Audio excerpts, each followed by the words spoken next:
Bismillahirrahmanirrahim. Assalamualaikum warahmatullahi wabarakatuh. Kami di sini akan mempresentasikan hasil kerja kami, yaitu dari mata kuliah Business Intelligence, perancangan dan implementasi data warehouse menggunakan SSIS. Dan di sini studi kasus kami yaitu agrikultural. Sebelum masuk ke pembahasan, di sini saya akan memperkenalkan anggota kelompok kami. Yang pertama ada Muhammad Ridwan Firdaus, yang kedua ada Alifi Ablan Bakhsi, yang ketiga ada Muhammad Salmanul Aparisi, yang keempat ada Calvin Umardi.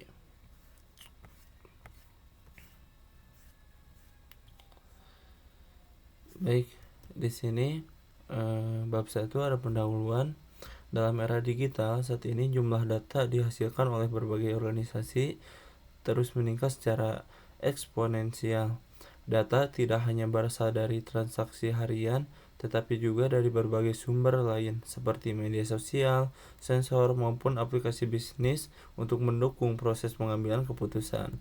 Diperlukan untuk sistem mampu mengelola penyimpanan, penganalisis, dan secara terintegrasi. Salah satu solusi yang dikembangkan untuk tujuan tersebut adalah data warehouse. Baik, di sini dilanjut. Poin 1 ada sumber dataset.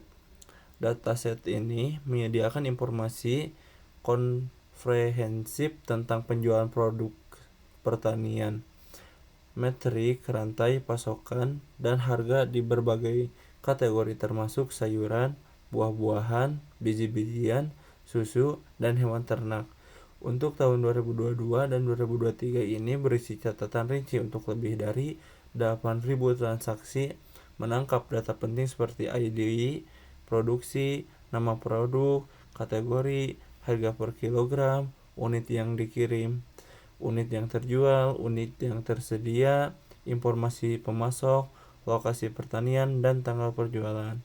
Selain memberikan gambaran umum tentang aktivitas penjualan untuk produksi pertanian, dataset ini juga memungkinkan analisis mendalam terhadap dinamika rantai pasokan dan pola distribusi. Dengan adanya data mengenai unit yang dikirim, terjual, dan tersedia, pengguna dapat mengevaluasi efisiensi logistik serta mengidentifikasi potensi permintaan pasar, pengoptimalan manajemen stok, serta menentukan strategi pengiriman yang lebih efektif berdasarkan lokasi pertanian dan pemasok.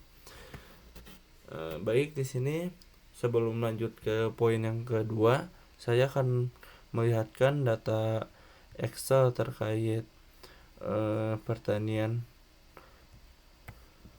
Nah, baik, di sini dari data Excel-nya ada beberapa kategori. Yang pertama ada product ID, terus yang kedua ada product name, yang ketiga ada kategori, yang keempat ada price per kilogram, yang kelima ada unit size per kilogram, yang keenam ada unit sold, yang ketujuh ada unit on hand, yang ke-8 ada supplier, yang ke-8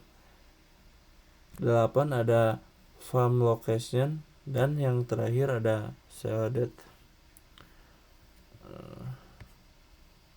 Baik, selanjutnya akan dilanjutkan oleh rekan saya yaitu Calvin Umardi. Perkenalkan, nama saya Calvin Umardi. Di sini saya akan menjelaskan beberapa lanjutannya lagi. Di sini ada deskripsi setiap atribut. Deskripsi setiap atribut menjelaskan fungsi dan peran setiap atribut dalam dataset seperti produk, produk ID, kategori, supplier, serta bagaimana masing-masing atribut yang digunakan, laporan, dan analisis. Di sini ada beberapa data atribut, deskripsi, remake, info type, info flow, info need get. Di sini ada beberapa datanya yang sudah dimasukkan. Nah, yang tabel kedua ini adalah status. Di sini itu menjelaskan ketersediaan data, jenis media yang penyimpanan, cakupan informasi, dan apakah informasi tersedia penuh atau hanya sebagian tersedia PA. Tabel ketiga tuh sumber informasi produk. Nah, sumber informasi produk ini menggambarkan dari mana setiap jenis data berasal, seberapa diperbarui, serta cara penyampaiannya, misalnya dari sistem inventory, sistem penjualan, vendor, atau web portal. Dan yang terakhir ini adalah kamus data tabelnya. Ini tuh memberikan definisi singkat untuk setiap kolom di datasetnya, termasuk tipe data, maksudnya, dan contoh nilai yang digunakan pada sistem. Ya, dan yang ketiga nih informasi lainnya terkait data yang jika ada. Di sini saya akan membacakannya. Dataset ini terdiri dari sekitar 500 sampai 1000 entry data yang mencakup periode transaksi antara tahun 2022 hingga 2023. Data bersifat terstruktur atau tabular dan disimpan dalam format basis data relasional seperti CSV atau SQL, sehingga mudah digunakan untuk proses data integration dalam data warehouse. Data diperbarui secara harian untuk transaksi penjualan dan stok. Sementara data kategori dan pemasok diperbarui bulanan. Informasi yang tersandung bersifat internal dan sebagian eksternal, khusus untuk data pemasok dan lokasi pertanian.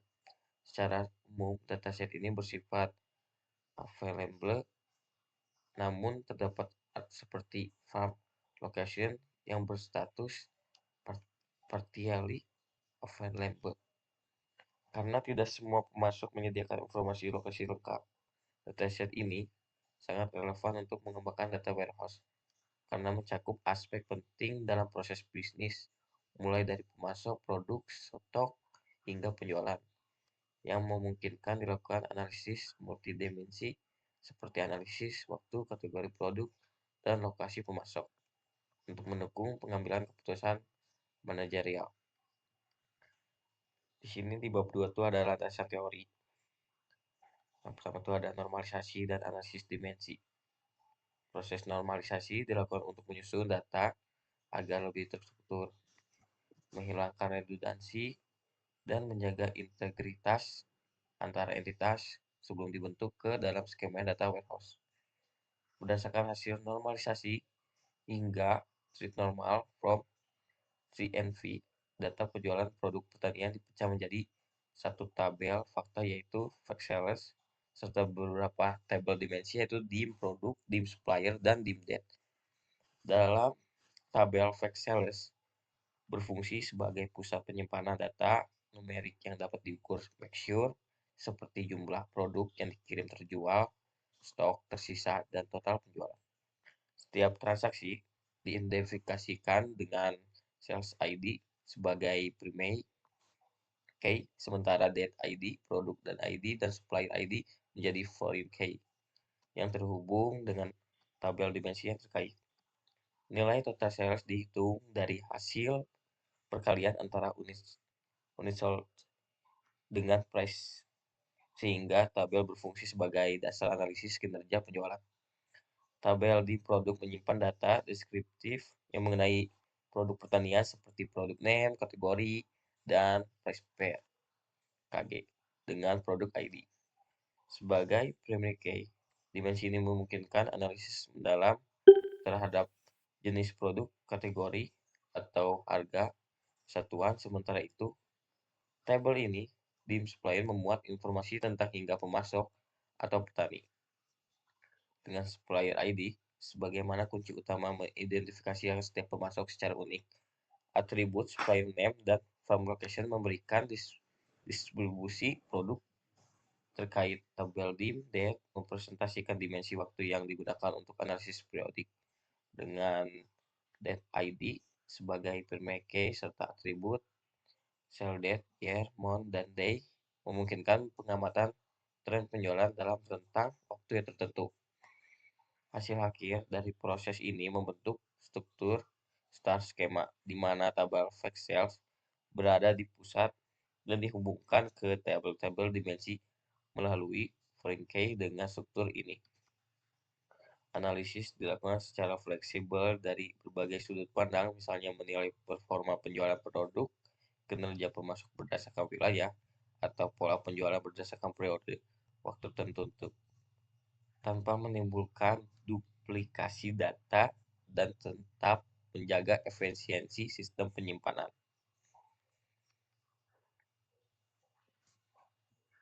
Dari data set tersebut, kita dapat mengidentifikasi beberapa dimensi dan fakta sebagai berikut. Berisi yang pertama itu ada tabel fakta fact sales, berisi data numerik yang dapat diukur mixture. Di sini tuh ada 3 kolom tipe dan keterangannya. Yang kedua itu ada dimensi produk, dim produk. Ini juga sama, ada 3, ada kolom, ada tipe, keterangan. Ini itu udah diisi. Ini ada beberapanya. Dan yang ketiga itu ada dim supplier. Yang keempat itu ada dimensi waktu. Yang kelima terakhir ada dimensi kategori. Baik, sekian dari saya. Oke, di sini saya akan melanjutkan presentasi dari teman saya. Selanjutnya itu ada skema data warehouse, yaitu star skema. Pada bagian ini menjelaskan struktur data warehouse yang kami rancang menggunakan star skema. Star skema dipilih karena memudahkan dalam memahami hubungan antara tabel dan kecepatan dalam melakukan query analisis. Tabel yang terlibat itu ada tabel fakta, yang mana isinya itu fact sales, menyimpan data transaksi penjualan. Selanjutnya ada tabel dimensi, itu ada dim product, dim supplier, dan dim date. Ini untuk fact sales posisinya di tengah ya, yang saling berhubungan antar lain. Selanjutnya ada bagian 2.3 yaitu kunci utama dan hubungan antar tabel. Hubungan antara fact sales dan dim product itu yaitu fact sales product ID ke dim product ID. Itu setiap barisan pada tabel fakta itu fact sales mempresentasikan transaksi penjualan untuk produk tertentu. Product ID digunakan untuk menghubungkan ke tabel dimensi dim product agar kita dapat mengetahui detail produk seperti nama produk yaitu product name, kategori produk yaitu kategori, terus harga per kilogram itu price per kg. Dengan relasi ini, analisis seperti penjualan per kategori, produk atau rata-rata harga produk bisa dilakukan dengan mudah. Ini ada hubungan antara fact sales dan dim supplier, yang mana relasinya yaitu fact sales supplier ID ke dim supplier ID. Penjelasannya yaitu setiap transaksi penjualan berasal dari supplier tertentu. Relasi ini memungkinkan kita mengetahui nama pemasok, lokasi pertanian, dan peternakan. Relasi ini berguna untuk analisis seperti supplier mana yang menghasilkan penjualan terbanyak dan daerah mana yang menyuplai produk paling laku. Selanjutnya ada hubungan antara fact sales dan dim date. Ya, relasinya itu fact sales date ID ke dim date ID. Penjelasannya, fact sales mencatat setiap transaksi berdasarkan tanggal penjualan. Selanjutnya dengan penjualan relasi ke tabel waktu yaitu dim date, kita dapat memecah analisis penjualan menjadi 3, yaitu ada harian, bulanan, dan tahunan. Analisis seperti tren penjualan per bulan atau tahun menjadi lebih mudah. Oke, mungkin cukup sekian presentasi dari saya. Dilanjutkan oleh teman saya. Baik, selanjutnya ke bagian implementasi diawali dengan create table pada SSMS dari create database agrikultur. Selanjutnya ke create table dimensi kategori. Setelah dimensi kategori ke create table dimensi supplier, dan ketiga dimensi date, dan keempat dimensi produk. Dan setelah semua tabel dimensi dibuat, maka selanjutnya akan membuat tabel yang terakhir, yaitu tabel fact. Di sini fact cells dibuat setelah semua tabel dimensi dibuat. Di dalamnya terdapat foreign key dari dimensi produk, supplier, dan date. Setelah semua tabel dibuat, maka selanjutnya akan dilakukan proses transfer setelah ekstrak dari SSMS ke SSIS pada bagian tools SSIS di Visual Studio. Pertama, membuat koneksi terlebih dahulu. Kedua, membuat data flow yang berisi 5 proses tadi berdasarkan masing-masing tabel dimensi dan tabel fake. Di sini tabel fake cells. Di sebelah kanan ada proses untuk dimensi kategori, dan 3 yang lainnya, dimensi produk, kategori produk, date, dan supplier. Dan sebelah kiri yaitu proses untuk menghitung fake sales dan measure-nya, yaitu di sini kami memilih total dengan perhitungan unit sold dikali price per kilogram. Setelah semua dicek dan sudah checklist dari awal source hingga destination-nya di sini oleh DB destination, maka bisa dilakukan pengecekan output pada SSMS. Bisa dilihat di layar untuk output semua dimensi dan fake sales sudah terhitung. Juga measure-nya tadi, yaitu total sales dengan perhitungan price per kilogram dikali dengan unit sold. Proses tersebut dilakukan di dalam derived column dengan perhitungan price per kilogram dikali unit sold.